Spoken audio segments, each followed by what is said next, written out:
Hi everybody, this is Guy Regev coming back with another episode of Beautiful But Lost Algorithms, episode 3. This time I'm going to present a hardware algorithm, hardware implementation. If you ever had the problem of sorting an array, for example, or a certain amount of numbers, can be any numbers, floating point, fixed point, doesn't matter, in hardware, in real time, this is the algorithm for you. This algorithm, I like it because it's very good in terms of time enclosure. There's not a lot of logical depth to it. It's very simple to implement, and it's pretty good in real time as well. It's called odd even sort or parallel neighbor sort. It was invented by Haberman in 1972. Let's dive into it. So originally it was not invented for hardware. It was invented for parallel processing units or processors. It was invented with the capability in mind of concurrently executing at least n over 2, n being the size of the array, copies of the sorting procedure. And we're going to go over the sorting procedure in very briefly in the next slide. This algorithm reminds me of, and other people as well as very close. It's a very close in idea to the bubble sort, the famous bubble sort that everybody learned if they study computer science in high school. Actually, just a fun anecdote. We were Nir Regev, my twin brother, and myself. We were programming a lot as teenagers, early teens, even before we were 10 years old. And Nir ran into a problem in which he needed to sort basically an array. And back in the day, we didn't have access to computer science libraries or books, or the internet wasn't even in existence back then yet. So we just basically developed from scratch the bubble sort. Probably was 12 at the time. Just a fun anecdote. So this algorithm, back to the algorithm. So this algorithm, in terms of time complexity or step complexity, it's a big O of n, which means it's linear in time. So if you have an array of n, let's say 1,000 elements, it's going to take, worst case, 500 cycles to sort it. So that's pretty good. That's a lot better than what software can do. This leans heavily on the effect of basically having been able to work on a lot of the elements of the array at the same time, or parallel processing unit, but in hardware it's just functional logic. So just an excerpt from the paper itself. It's called Parallel Neighbor Sort, or the Glory of Induction, of the Induction Principle. It was invented for the government, actually, by Nico Haberman from Carnegie Mellon in Pittsburgh in 1972.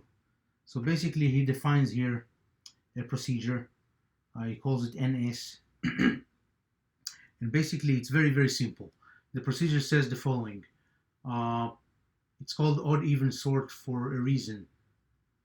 You start with the odd numbers, and when you work on pairs. So the pair that starts with element 0, that's the even numbers. Start with the even numbers. So the pair that starts with element 0 is the first pair, and then element 2 and 3, and then element 4 and 5, and so on and so forth. And basically what you're doing is you're comparing both elements. If the element on the left is bigger than the element on the right, you flip them. Simple. That will yield at the end of all the iterations. That would yield an array that is ascending, sorted ascending. So basically, what it basically means is you go like that on your array in parallel, and you do first all the even pairs and then all the odd pairs, starting from index number 1. So 1, 2, 3, 4, 5, 6, and so on and so forth. And you basically do this compare and flip, if needed. So obviously in software it would look like a procedure called NS that does that on a pair, and this procedure can be executed at least n over 2 times in parallel, concurrently. Let's take an interactive example. So let's take an array of 6 elements. starting with the left-hand side, element 0 or index 0. This is the array. Let's see how our algorithms would work on this array. So since 11 is greater than 7, you flip them and you put them in a temporary, it's not really an array, but it's just you literally flip them in hardware. And you do the same for 8 and 4, and you do the same for 2 and 1. That's the even part of the iteration. Now the odd part of the iteration, you work on the odd, starting with the odd indices. So you compare 1 and 2, and then 3 and 4. And since 11 is bigger than 4 and 8 is bigger than 1, you flip them. Now we need, since the array is 6 elements, we need a maximum of 3 iterations like that, even odd iterations, to sort the array. Let's jump to the last iteration. So this is the last iteration, and as you can see, the array is actually sorted ascending: 1, 2, 4, 7, 8, 11. Another thing to point out here is in the last iteration, the last odd phase of the last iteration, since element 3 and 4 were 7 and 8, and 7 is smaller than 8, you didn't need to flip them. You compared, and if 7 is smaller than 8, you just leave them as is. So that's how the algorithm works. If anybody, any one of you guys want to ever write it in software, that's how you write it, or you follow this rationale. Here's an animation of a program of the same algorithm but implemented in hardware. So this is an hardware emulation program that I wrote, and it's basically sorting the worst case scenario of a 100 element array, which is descending. So this is the worst case scenario. Here it will take exactly 50 cycles, 50 clock cycles, or 50 iterations, like we described before, to sort the array. Let's run it and see what happens. See how it works. So you can see how it does the flipping, and then basically working on all the new versions of the array until 50 cycles have transpired. This is the clock cycle. This was the counter right here, or 50 iterations.